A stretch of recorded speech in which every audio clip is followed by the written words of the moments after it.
उनके द्वारा ये लाया गया था और बोला गया था कि ब्रिटिश काल के जो कानून चल रहे हैं इनको बदलना बहुत अति आवश्यक बताया था। चेंज लाने की वजह ये होती है कि आप पुराने कानून पे चलते चले आ रहे हैं, नए मामले बढ़ते जा रहे हैं कि आप राष्ट्र की अखंडता, संप्रभुता और राष्ट्र के झंडे के और राष्ट्र की संपत्ति को यदि कोई नुकसान पहुंचाते तो वो देशद्रोह है।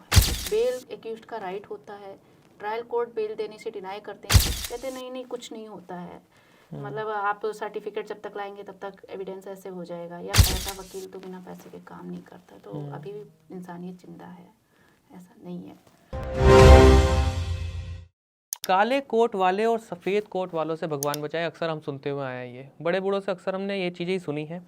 असल में इनका प्रभाव अपनी हमारी आपकी भी रियल लाइफ में कितना पड़ता है उसके बारे में कोई नहीं जानता। काले कोट कितना अहमियत भी रखते हैं और सफ़ेद कोट को तो भगवान से भी कंपैरिजन कर दिया जाता है उनका। जी हाँ, आज हम बात करेंगे अनुजा वाजपेयी जो सुप्रीम कोर्ट की एक सीनियर एडवोकेट हैं। नमस्कार मैम, कैसे हैं आप? अपने बारे में बताइए। मैं यहाँ सुप्रीम कोर्ट में अधिवक्ता के रूप में काम करती हूँ, साथ ही में मैं भारत सरकार की जो अभी संस्था है social justice and women empowerment board, उसकी पार्लियामेंट्री बॉडी में सेंट्रल कमेटी में लीगल सेल की सेंट्रल चेयरमैन हूँ। साथ ही एमएसएमई पीसीआई में डिप्टी वाइस चेयरमैन हूँ। इसके अलावा लखनऊ हाई कोर्ट बेंच में भी मैं कार्यरत हूँ। बेसिक हम यहाँ सुप्रीम कोर्ट में अधिवक्ता के रूप में काम करते हैं। आज हम बात करेंगे करंट जो लॉ के अंदर चेंजेस आए हैं जो 1 जुलाई से इम्प्लीमेंट हो जाएंगे, उनका असल में आने वाली सरकार पे या आने वाले केसेस पर कितना इम्पैक्ट पड़ेगा उसके ऊपर बात करेंगे। आईपीसी से स्टार्ट करते हैं। आईपीसी सेक्शन के अंदर क्या क्या चेंजेस आए हैं? ये मुख्य रूप से 3 बिल पिछले मानसून सत्र में सदन में लाए गए थे पार्लियामेंट में। अमित शाह जी ने द्वारा, माननीय गृह मंत्री हमारे हैं, उनके द्वारा ये लाया गया था और बोला गया था कि ब्रिटिश काल के जो कानून चल रहे हैं इनको बदलना बहुत अति आवश्यक बताया था। तो अभी ये 1 जुलाई से इम्प्लीमेंट भी होने लगेंगे, जिसका हमारे न्यायपालिका पे, कोर्ट में, साथ ही में सरकार पे और न्याय व्यवस्था पे काफ़ी असर देखने को मिलेगा। जो आईपीसी की बात करते हैं, भारतीय दंड संहिता, इंडियन पैनल कोड जी, इसमें ये देखा जाए, इसमें टोटल जो सेक्शंस थे वो 511 सेक्शंस थे, जिनमें कुछ सेक्शन में संशोधन किया गया, कुछ सब सेक्शंस बनाए गए, कुछ को डिनाई कर दिया गया। इसकी जगह पे टोटल अब जो हमारी आया है, इसका स्थान जिसने लिया है BNS है, भारतीय न्याय संहिता। ये नाम बदल दिया गया, बदल दिया है। साथ में इसमें सेक्शन कुछ कम इसलिए हुए हैं क्योंकि कुछ सेक्शंस को डिनाई कर दिया है इसने। इसमें अब टोटल सेक्शन हो जाएंगे हमारे 358, मतलब 511 से कम करके इसको 358 पर ले आए। हाँ, 358 पे ले आए हैं। इसमें एक सेक्शन को छोटा किया गया है, उसके सब सेक्शन में इंक्लूड कर दिया है। 511 सेक्शन को ऐसा नहीं, कई सेक्शन हटा दिए हैं, कुछ सेक्शन हटाए हैं, कुछ सब सेक्शन में इंक्लूड कर दिया है। ऐसे करके इसको छोटा बनाकर किया गया है। तो 1 जुलाई से जो ये इम्प्लीमेंट हो जाएंगे तो पुराने केसेस पे क्या होगा, जो जिनके ऊपर ये चल रहे हैं सेक्शंस वगैरह, उनके साथ क्या होगा? अभी तो सुप्रीम कोर्ट ने ऐसे कई आदेश भी दिए हैं और कई बार बोला भी, अपने कॉन्फ्रेंस में भी बोला है और कई बार न्यूज़ आप लोगों के द्वारा भी बताया है कि जल्दी से जल्दी पुराने केसेस को ख़त्म किया जाए। इन केस अगर नहीं ख़त्म होते हैं तो उसमें फिर हम लोगों को लिबर्टी दी जाती है। ये लिबर्टी दी जाती है कि आप सप्लीमेंट्री फाइल करें जो कि नए सेक्शंस के तहत में आए साथ में, और आपको जो पुराना जिस सेक्शन में है वो किस सेक्शन में है वो आप अमेंडमेंट करके एक सप्लीमेंट्री कोर्ट में फाइल करें। लेकिन पहला तो सुप्रीम कोर्ट का ये आदेश है कि आप जल्दी से जल्द ये पुराने केसेस को ख़त्म करें। मतलब अगर नहीं होता तो फिर इनके ऊपर ही केसेस चलेंगे। हाँ। तो अगर अच्छा दूसरे लॉ की बात कर लेते हैं, CRPC की, जो क्रिमिनल प्रोसीडिंग के उसके आता है, भारतीय आपराधिक संहिता के।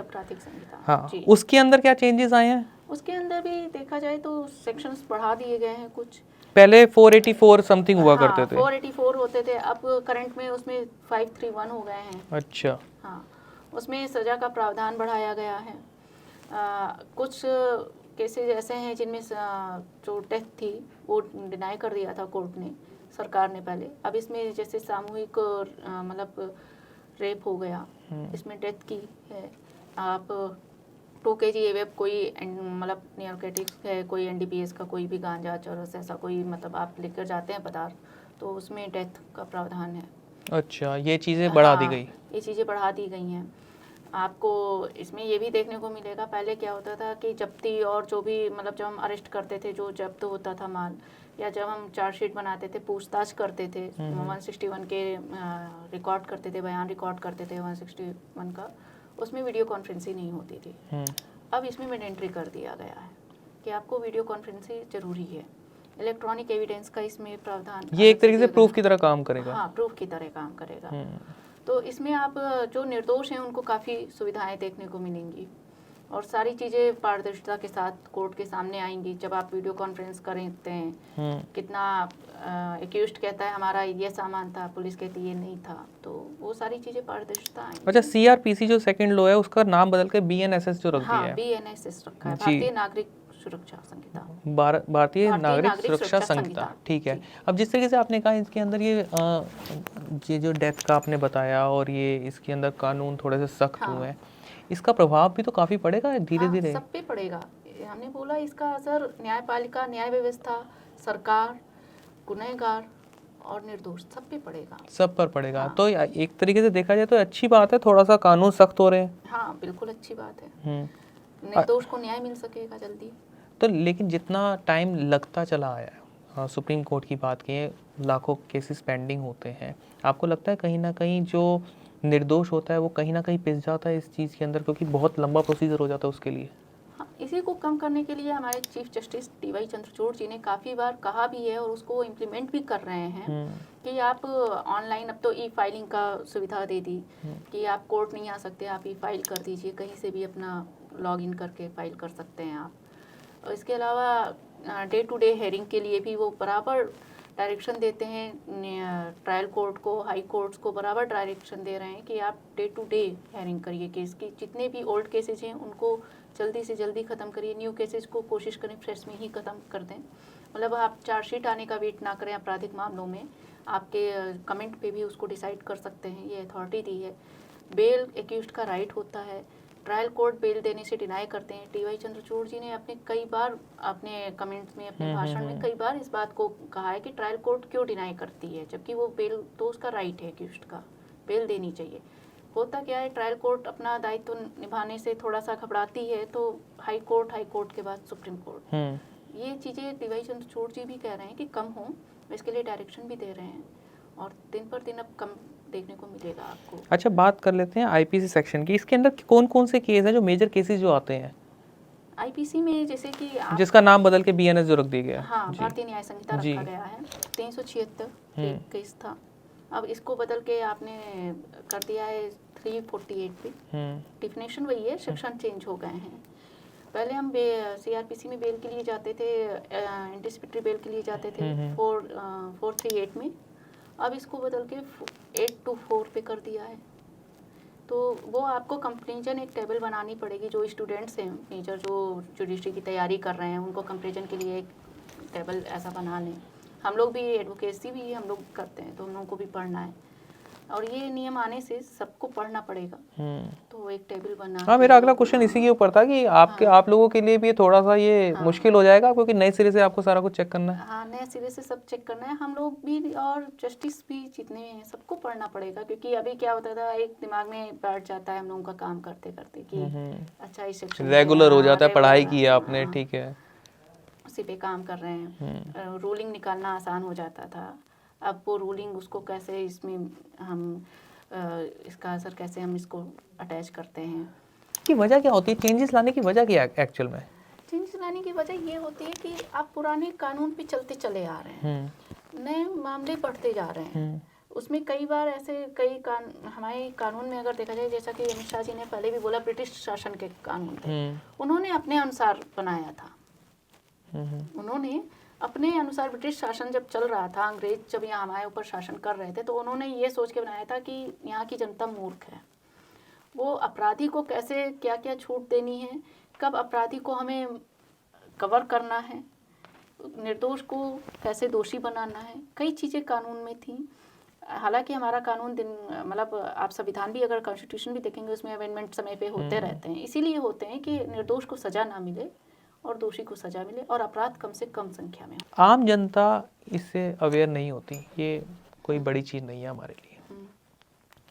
धीरे धीरे चेंजेस आना, अगर मैं कहूँ एक आम आदमी थोड़ा बहुत किसी लॉ के बारे में जानता भी है, वो कहीं ना कहीं लैक कर जाता है उस चीज़ को लेकर कि हम आने वाले वक्त में, जैसे अब ये जैसे चेंजेस आ गया, उसे तो नहीं पता, गवर्नमेंट इस चीज़ को लेकर अवेयर नहीं हो पाती इतनी, और उसने अगर थोड़ा बहुत पढ़ा भी है, वहाँ पर आगे पुलिस वालों के आगे या एडवोकेट्स के आगे वो कहीं ना कहीं निहत्था अपने आप को समझने लग जाता है कि चेंजेस भी आ गए हैं।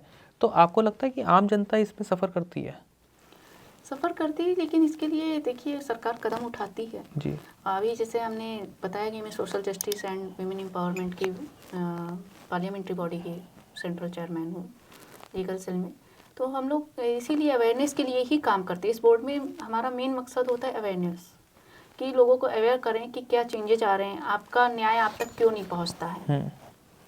तो इसलिए हम ये बोर्ड, छोटी छोटी संस्थाएं, ये बोर्ड, ये जो भी डिपार्टमेंट बनाए जाते हैं, ये इसीलिए बनाए जाते हैं कि आपके राइट्स आपको पता हों। तो सुप्रीम कोर्ट की आप एडवोकेट हैं, जैसे कि आपने कहा मैं बोर्ड की मेंबर भी हूँ, तो गांव तक भी ये चीज़ें पहुँचती हैं? बिल्कुल, हमारा जो बोर्ड है उसके जो मेंबर्स हैं वो गांव-गांव जाते हैं। अभी मुरादाबाद में एक इंसिडेंट हुआ था, पिछले ही हफ्ते की शायद बात है। तो हमारे बोर्ड के जो डायरेक्टर हैं AP आनंद, वो वहाँ पे गए तुरंत और उन्होंने उसको समझा, और वहाँ पे जो प्रक्रिया होती है पुलिस की और जो भी, उसको पूरा न्याय दिलाने की कोशिश की।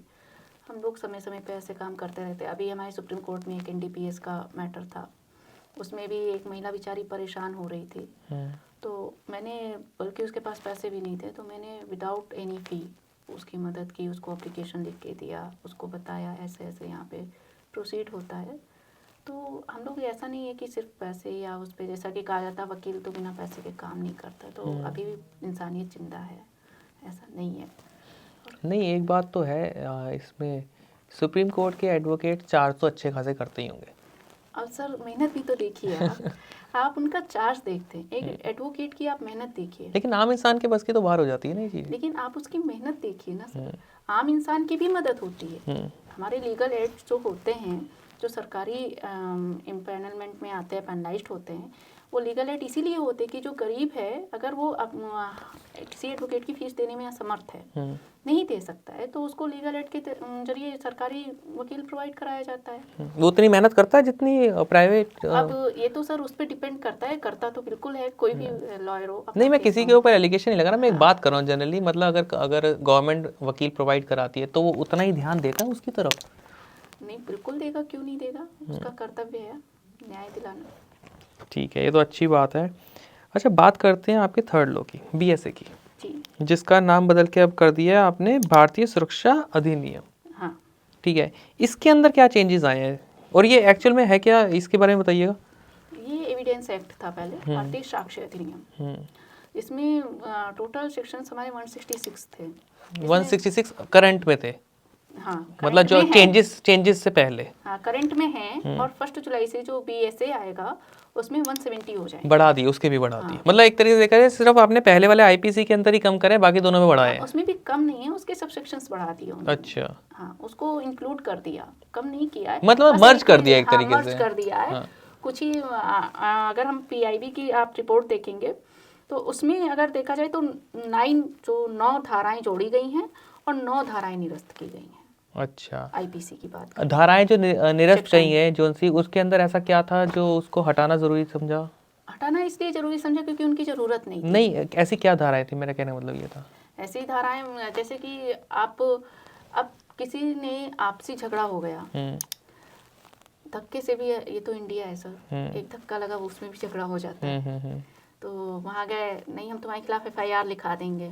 अच्छा, सिर्फ 54 में FIR लिखवा देने से और 160 उसका चालान कर दिया, 160 का, STM के कोर्ट में जाके वो छूट जाता है। तो ऐसी छोटी छोटी धाराएं जो हैं, मतलब दिल्ली में तो ये आम बात हो गई। हाँ, तो STM बेचारा इसी भर का रह जाए, रोज चालान ही निपटाता रहे। अच्छा, ये हटा दी गई। हाँ, ये हटाई है। ठीक है, ऐसी छोटी छोटी धाराएं जिसका मेजर प्रभाव नहीं पड़ेगा, ये हटाई है। अच्छा, और बड़ी जोन सी आप कह रहे हो ऐड करी है, वो ऐसी क्या चीज़ है जो ऐड करी है? ऐड यही किया है, जैसे अभी था सिर्फ सिंगल रेप, उसमें 376 था, 376D हो जाता था। अब उसको 376 से फिर 377 कर दिया है। वो एक स्पेशल अलग बढ़ा दिया उन्होंने, क्योंकि जब आप एकजुट होकर किसी पे हमला करते हैं तो वो गलत है और वो मेजर है। अच्छा, मैं इसी की बात करूँगा, जैसे अभी करंट में एक केस की मैं बात करूँ, एक ब्राज़ील स्पेनिश कपल जो घूमने के लिए आया हुआ था, ऑफ रोडिंग कर रहे थे, झारखंड का केस है, आपने सुना होगा। तो उसके साथ जो 7 लोगों ने दुष्कर्म किया, जिसमें से अभी तक 4 अरेस्ट हुए हैं, 3 इसके अंदर, अब जैसे कि वो तो फॉरेनर्स हैं, वो इंडिया के अंदर अगर ऐसा कुछ होता है तो इसके लिए क्या सेक्शंस होते हैं, इनके ऊपर क्या केस की प्रावधान किस तरीके से चलता है ये? अभी करंट वाले सिनेरियो की बात कर रहे हैं। अगर करंट के बेसिस पे, अभी तो केस करंट बेसिस पे चलेगा जी। 376D और इसके अलावा 54 भी लगेगा, 506 भी लगेगा और 120B भी लगेगा। तो ऐसे करके सेक्शंस लगते हैं। अब FIR में क्या लिखा गया है ये तो वहाँ की पुलिस बेहतर जानती है, क्योंकि FIR के ऊपर ही हम सेक्शंस लगाते हैं। तो आप केस तो समझ गए होंगे जो जिनकी मैं बात कर रहा था, झारखंड ब्राज़ील के जो, जी जी जी, और क्योंकि वो विदेशी थे तो उसका भी लगता है। तो अब FIR में क्या उन्होंने डिनाई किया है, पुलिस है सर, तो क्या डिनाई किया है, क्या लिखा है, ये वहाँ के कोर्ट और वहाँ की पुलिस ज़्यादा मौके पे होते हैं वो ज़्यादा समझते हैं। हमारे पास जब तक मैटर आता है तब तक बहुत सी चीज़ें हो चुकी होती हैं। जब सुप्रीम कोर्ट संज्ञान लेता है तो फिर ये होता है वहाँ से फाइल निकालिए, वहाँ से फाइल निकालिए, तब उसमें मेजर चीज़ चली गई, मतलब वो सुप्रीम कोर्ट एक तरह से लास्ट ही एक वो है जी। ठीक है। अच्छा, मेरा सवाल एक आपसे, अभी आप ये कह रहे थे 166 से बढ़कर 170 कर दी गई, इसके अंदर एक्चुअल में क्या क्या केसेस होते हैं जो जिसके अंदर ये धाराएं लगती हैं? एविडेंस एक्ट ये बताता है कि अपराध कारित हुआ था या नहीं, मतलब जो सिचुएशंस थी वो सच में हुई थी कि आप इमेजिन करके बता रहे हो। अच्छा। हाँ, क्योंकि विदाउट एनी एविडेंस कोई भी अपराधी नहीं होता, ये हमारा कानून कहता है। कोई ना कोई साक्षी जरूरी है। अपराध अगर कोई कारित हो रहा है, कोई घटना घट रही है, तो उसमें कुछ ना कुछ, ये तो कैसे आप बताओगे कि आप ही थे वहाँ पे? अच्छा। कोई तो एविडेंस होगा ना, इसीलिए एविडेंस में ये सेक्शंस बढ़ाए गए। देशद्रोह को जैसा कि हटाया गया है, लोगों को ये पता है देशद्रोह हटा दिया गया है। देशद्रोह हटाया नहीं गया है, देशद्रोह वो हटाया गया है कि आप पहले क्या था, आप सरकार के खिलाफ भी खुलकर नहीं बोल सकते थे। अभी नए कानून में क्या है कि आप सरकार के खिलाफ बोल सकते हैं। ठीक है। आप अगर सरकार से आपको दिक्कत है तो आप अपनी बात को रख सकते हैं। विपक्ष के लिए तो बहुत फायदे का सौदा है। लेकिन उसमें ये बोला गया है कि आप राष्ट्र की अखंडता, संप्रभुता और राष्ट्र के झंडे के और राष्ट्र की संपत्ति को यदि कोई नुकसान पहुंचाते तो वो देशद्रोह है। मतलब राष्ट्र हित में नहीं, राष्ट्र हित की बात करें तो सरकार के खिलाफ आप बोल सकते हैं, उसकी नीतियों के खिलाफ बोल सकते हैं। नीतियों के खिलाफ बोल सकते हैं, आप उसकी संप्रभुता, अखंडता पे सवाल नहीं उठा सकते। मतलब आप गवर्नमेंट को आप बोल सकते हैं, लेकिन राष्ट्र हित में ऐसा कुछ नहीं करिए कि जो मतलब गवर्नमेंट का वो इंडिया का नाम खराब हो। ठीक है, समझ गया मैं आपकी बात। वो इंडिया को आप अच्छे उसमें ही रिप्रेजेंट करेंगे। इसमें अभी इलेक्ट्रॉनिक एविडेंस में, पहले एविडेंस एक्ट 159 इलेक्ट्रॉनिक एविडेंस था, उसमें अभी सुप्रीम कोर्ट ने पिछले 2 सालों से शायद 65P एविडेंस एक्ट 65P की सर्टिफिकेट में एंट्री किया। इलेक्ट्रॉनिक एविडेंस से छेड़छाड़ ना हो इसलिए सुप्रीम कोर्ट ने 65P का सर्टिफिकेट में एंट्री किया हुआ है, जिसको आज भी हमारे कई ऐसे हाई कोर्ट्स हैं स्टेट के जो नहीं मानते हैं, कहते नहीं नहीं कुछ नहीं होता है, मतलब आप सर्टिफिकेट जब तक लाएंगे तब तक एविडेंस ऐसे हो जाएगा। या कई ट्रायल कोर्ट नहीं मानते हैं, आज भी व्हाट्सएप की रिकॉर्डिंग पेन ड्राइव में दे दी जाती है तो उसे एज एविडेंस मान लिया जाता है। जबकि ये सुप्रीम कोर्ट ने साफ डिनाई किया है कि जब तक 65P जो कि SP और IT सेक्शन से मिलता है, जब तक वो सर्टिफिकेट नहीं आता आप उसे इलेक्ट्रॉनिक मतलब वो एक तरीके से आप कहने का मतलब वो रिकॉर्डिंग पहले चेक की जाएगी सारी, उसके बाद में उसको मतलब कोई छेड़छाड़ नहीं करेगा, उसके लिए अथराइज्ड पर्सन ही चेक करेगा। एक अथराइज्ड पर्सन अथराइज्ड किया जाएगा IT सेक्शन का, वही उसे चेक करेगा। मतलब रिकॉर्डिंग आपके हिसाब से आप जो कहना चाह रहे हैं कि वो पहले चेक होगी, उसके बाद वेरीफाइड होगी, फिर वो एक तरीके से प्रूफ मानी जाएगी कोर्ट के अंदर। अब इसको मैंडेटरी कर दिया, अब इस पे सेक्शन बना दिया है, अब इसको सेक्शन में ला दिया है। पहले तलाशी पुलिस ले लेती थी, जब्ती कर लेती थी, कोई एविडेंस नहीं होता था, पुलिस कहती थी नहीं भाई हमने तलाशी ले ली लेकिन ऐसा नहीं होता था। अब क्या है, वीडियो कॉन्फ्रेंसिंग, ये एक सेक्शन में लिख के आएगा, हमारे एविडेंस एक्ट में सेक्शन बना दिया इसके लिए कि वीडियो कॉन्फ्रेंसिंग मैंडेटरी है। ठीक है। हाँ, अब पहले जो पोस्टमार्टम होता था जैसे जेल में हो गया या मेडिकल उसमें हो गया, तो उसमें क्या था कि नहीं होती थी वीडियो कॉन्फ्रेंसिंग, अब वो रिकॉर्ड होगी। आप डिनाई नहीं कर सकते कि ये नहीं था। पहले डॉक्टर के ऊपर सीधा केस लोग कर देते थे, अब ऐसा नहीं है। पहले लोग गाड़ी तेज चलाते थे, इसके उसमें तो आंदोलन भी काफ़ी हुआ था रन टू वे के उसमें तो, लेकिन इसको सरकार ने वापस नहीं लिया है। आप तेज़ गाड़ी क्यों चलाएं? अच्छा, जैसे मैं इसी भी कह रहा हूँ, जैसे दिल्ली के अंदर तो हर जगह स्पीड ओवर स्पीड के कैमरेज और ये बोर्ड लगे होते हैं कि 60, इसका चालान अगर आ जाता है मान लीजिए, मुझे नहीं लगता शायद आज भी काफ़ी लोग भरते होंगे या कुछ इनका, तो इसके ऊपर भी इन्होंने कुछ ऐसा कुछ चेंजेस लेकर आए हैं? नहीं, ड्राइव को कम करने के लिए यही एक है कि आप रन टू वे ना करें। एक्सीडेंट होता है तो आप मुलजिम हैं, ठीक है। हाँ, आप अरेस्ट होंगे, आपका ऊपर चालान लगेगा अलग से। मतलब इसमें फाइनेंशियल और जेल दोनों है सजा। दोनों सजा हो हाँ, सकती है। दोनों ठीक सजा है, हो सकती है। ठीक है। अच्छा, मेरा एक क्वेश्चन ये है, जैसे अभी हम थर्ड लॉ की बात कर रहे थे कि एविडेंस एक्ट के अंदर जो चेंजेस आए हैं, आप बता रहे थे कि उसके अंदर मेन ये जो धाराएं हटी भी हैं और ऐड भी हुई हैं। ऐड होने वाली आपने बता रहे थे कि हमने जो धाराएं ऐड करी हैं वो रेप के उसमें भी है कुछ, उसमें क्या आप बता पाएंगे उसके लिए? इसमें एविडेंस एक्ट में पहले जो कोर्ट के सामने होते थे 164 के, वो तो मतलब एक कमरे में हो जाता था। अब इसमें जो मेडिकल होता है, अब उसका भी आपको फॉरेंसिक रिपोर्ट जो आती है उसकी भी वीडियो कॉन्फ्रेंसिंग गुप्त रखी जाएगी, वो सीधा मजिस्ट्रेट के पास जाएगी। पहले ये मैंडेटरी नहीं था। अच्छा। इसमें टोटल 23 धाराएं बदली गई हैं, 23 धाराएं बदल दी गई हैं एविडेंस एक्ट में, और एक नई धारा जोड़ी गई है। यही जो हमने आपको कॉन्फ्रेंसिंग रन टू वे वाली एक बताई और कॉन्फ्रेंसिंग ये, और 5 धाराएं इसमें निरस्त कर दी गई हैं एविडेंस एक्ट में। तो इसका और अच्छा प्रभाव पड़ेगा, हाँ, मतलब अच्छा, केसेस को लेकर काफ़ी अच्छा प्रभाव पड़ेगा। पारदर्शिता काफ़ी हद तक आई है और बहुत अच्छा है कि ये लागू हो, क्योंकि अभी क्या है, बहुत से ऐसे गांव से लोग आते हैं जो बेचारे जानते भी नहीं हैं। वो कहते हैं हमसे तो अंगूठा लगवा लिया पुलिस ने और अपने आप लिख दिया, ऐसे बोलते हैं गांव से आके बेचारे।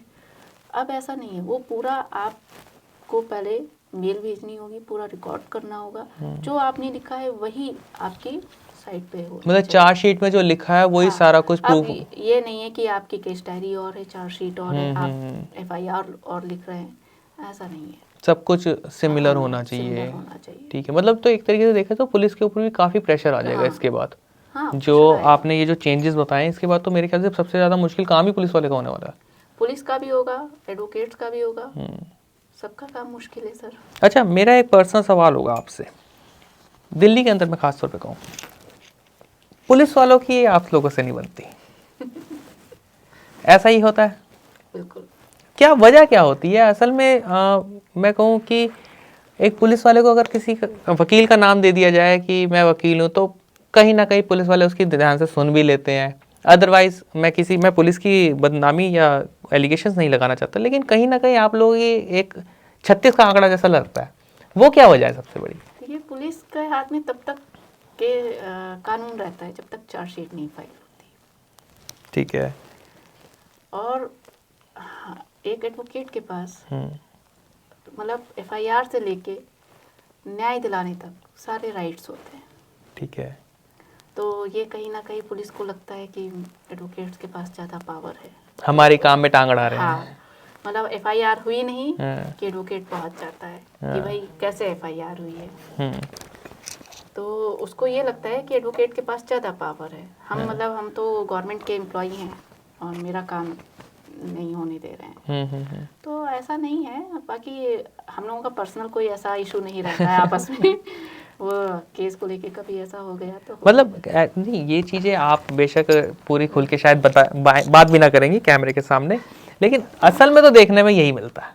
नहीं, ऐसा नहीं है। एडवोकेट्स का अपना एक अलग राइट है, और अब तो एडवोकेट प्रोटेक्शन एक्ट की भी हम लोग मांग कर रहे हैं, जो कि जरूरी है। हापुड़ में आपने सुना होगा कितना बिल्कुल बिल्कुल, वो बहुत ज़्यादा बढ़ गया था, बहुत ज़्यादा बढ़ गया।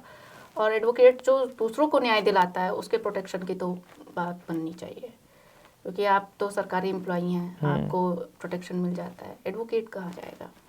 ठीक है, तो इसके ऊपर कब तक आपको लगता है आ जाएगा फैसला? देखिए कई देशों में तो अभी कई स्टेट में लागू भी करने की सोच रहे हैं अभी कि प्रोटेक्शन एक्ट लागू होगा। एमपी में जैसे अभी पेंशन एडवोकेट्स को 60 एबव जितने एडवोकेट्स हैं उनको पेंशन भी लागू कर दी, 3000 या 5000 समथिंग है। अभी राजस्थान में भी सेम कर दिया उन्होंने एमपी को देख के। अभी यूपी का तो कुछ कहा नहीं जा सकता, दिल्ली का तो भी पता ही नहीं। और दिल्ली का तो उससे ही। ठीक है। अच्छा, मेरा एक क्वेश्चन होगा, अभी करंट की बात करें, जो गर्भपात को लेकर आया, आपने देखा होगा कितना बड़ा डिसीजन है जो आज तक पूरे विश्व की बात करें सबसे पहला डिसीजन उन्होंने लिया, सबसे पहला कानून उन्होंने लिया। तो आपको क्या लगता है कि ये सही है और कितने हद तक सही है, और अगर आपको लगता है गलत है तो इंडिया पे क्या इफेक्ट पड़ेगा, उसके ऊपर क्या कहेंगे आप? देखिए गर्भपात तो एक ऐसा डिसीजन है जो कि सही भी है, एक तरह से देखा जाए सही इसलिए, मतलब सबसे पहले तो गर्भपात की सिचुएशन क्या है, मेडिकल कंडीशन, उसकी सबसे मेजर पॉइंट होता है मेडिकल कंडीशन। अगर एक लेडी मेडिकल फिट नहीं है तो डॉक्टर भी यही राय देता है कि आप अबॉर्ट करा लीजिए। वो क्या सिचुएशन है, क्या सर्कमस्टांसेस हैं, और इलीगल तो बिल्कुल नहीं होना चाहिए। नहीं, क्योंकि मेरा पूछने का एक रीज़न और भी है, मैं यहाँ पर इंटरप्रेट करूँगा आपसे। फ्रांस के अंदर जहाँ पर ये हुआ है सबसे पहले, वहाँ का देखा जाए तो बहुत लो कैटेगरी के जो लोग हैं जिनके पास पैसे नहीं है इस चीज़ एबॉर्शन कराने के, उन्होंने बहुत गलत डिसीजन तक ले लिए जिनकी उनकी जान पर तक बनाई। क्यों? किसी को छुपाने के चक्कर में कह सकते हैं, या फिर हॉस्पिटल ने ज़्यादा चार्ज कर लिए। मतलब आपको मैं कैसे बताऊं कि एक मैं करंट न्यूज़ देख रहा था तो उसके अंदर तो उन्होंने एक हैंगर तक के यूज़ कर लिए। नहीं, ये तो गलत है। हाँ, ये तो गलत है। इसमें तो मैंने क्या बोला आपको कि सबसे पहले तो मेडिकल कंडीशन लेडी की कि मेडिकली वो कितना फिट है, वरना हमारे इंडिया में तो आप जानते हैं कि अबॉर्शन की तो परमिशन है ही जी जी जी। अबॉर्शन तो किसी सिचुएशन में नहीं करते हैं। और इसीलिए ये जो जांच होती थी पहले कि बेबी कंसीव होने पे तुरंत जांच, गाँवों में हरियाणा साइड में वो भी तो, नहीं है बिल्कुल। अब तो वो भी अपराध की श्रेणी में आ गया। लेकिन हाँ, बस वही है कि कहीं ना कहीं ये चीज़ें इलीगली आज भी चल रही हैं। हाँ इलीगली, लेकिन जहाँ पता चलती है सरकार वहाँ एक्शन लेती जी है। जी। और हम लोग भी अगर ऐसे केसेस जाते हैं तो हम लोग भी डिनाई ही करते हैं ज़्यादातर कि भाई लड़की की मेडिकल कंडीशन, लड़की की जान पहले इम्पोर्टेंट है। अब अभी पिछले हफ्ते की बात है, एक महिला थी बेचारी, उसके मतलब कोई 4 बच्चे थे और कोई भी बच्चा 5 साल का नहीं था। तो आप समझ सकते हैं 4 बच्चों में कोई भी बच्चा उसका 5 साल पूरा नहीं था। और उसकी मेंटल हालत इतनी डिस्टर्ब थी कि, और उसके जो इन-लॉज थी, मदर इन लॉ, वो ये कह रही थी भूत प्रेत का साया है। ओके। तो हम लोगों ने तो देखा, तो हम लोगों ने सबसे पहले तो उन्हीं को हम लोगों ने कहा, हमने कहा ये भूत प्रेत नहीं है, ये आप दवा करते रहे, ये दिमाग की दवा इसको डॉक्टर का इलाज चाहिए। फिर उनके पास पैसे नहीं थे तो उसको फिर यहाँ हमने high court, Delhi high court का ही मैटर था, मैंने ही डील किया। फिर कोर्ट से डिसीजन ऑर्डर दिलाकर उसको सरकारी हॉस्पिटल भेजा, वहाँ उसका प्रॉपर इलाज हुआ और उसका हस्बैंड उस सिचुएशन में साथ में नहीं था। अच्छा। तो ऐसी सिचुएशन में अगर कोई कहता है कि अबॉर्ट करा लो तो this is right decision, situation matter करती है। तो आपके हिसाब से कहीं ना कहीं अगर इंडिया में आ जाता है, हाँ, तो ये जो बढ़ती आबादी है उसके ऊपर काफ़ी इफेक्ट पड़ेगा और लेडीज़ की हेल्थ पे काफ़ी इफेक्ट पड़ेगा। तो ये थी हमारे साथ अनुजा जी, जो सुप्रीम कोर्ट के अंदर एक सीनियर अधिवक्ता एडवोकेट हैं। उन्होंने अपने विचार भी अपने हमारे साथ साझा करे और जिस तरीके से उन्होंने ब्रीफली आपको समझाया कि कौन कौन से लॉज के अंदर चेंजेस आए हैं, उनके इफ़ेक्ट्स कितने आ सकते हैं, वो सारा कुछ बताया। इसी तरीके से और नए नए चेहरों के साथ, नई नई जानकारी के साथ आपके साथ हम मिलते रहेंगे। नमस्कार।